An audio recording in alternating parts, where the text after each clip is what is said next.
Well, if you had $1 million coming off of your business is in free cash flow that was not required to go back into the business, and you wanted to just give back to your community, what could you do with $1 million? How much good could you do for other people? Like that, it just empowers you to do different things. So everyone will have their own way or their own definition of what that looks like for them. But this gives you that vehicle of creating what real wealth can look like and the amount of impact that you can have. So as we kind of like bring this all to close, I said there was going to be 3 phases. So that's phase 1 and phase 2. Phase 3 then is ultimately building the business so that you can sell it. Doesn't mean you have to sell it, but if you can build it as a saleable asset, running the company this way will create more value, will allow you to think about these different things that we've just talked about, and ultimately start to acquire more business assets. So we want to structure it as something that we can sell, even if we never choose to sell it.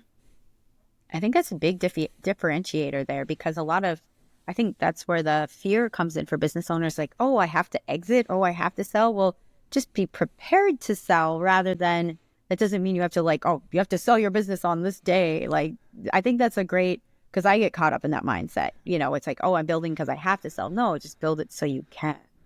Yeah, it's it's really interesting right now because I'm sure if you're in business, you may have heard some of the statistics out there, but we're probably going through the biggest kind of wealth transfer like ever. Right. There's all of these baby boomers that are looking to exit and sell their businesses. The challenge, though, is a lot of these businesses either aren't selling, or they're being sold for so much less than the owner actually wants out of it, because they didn't build it as something that could sell.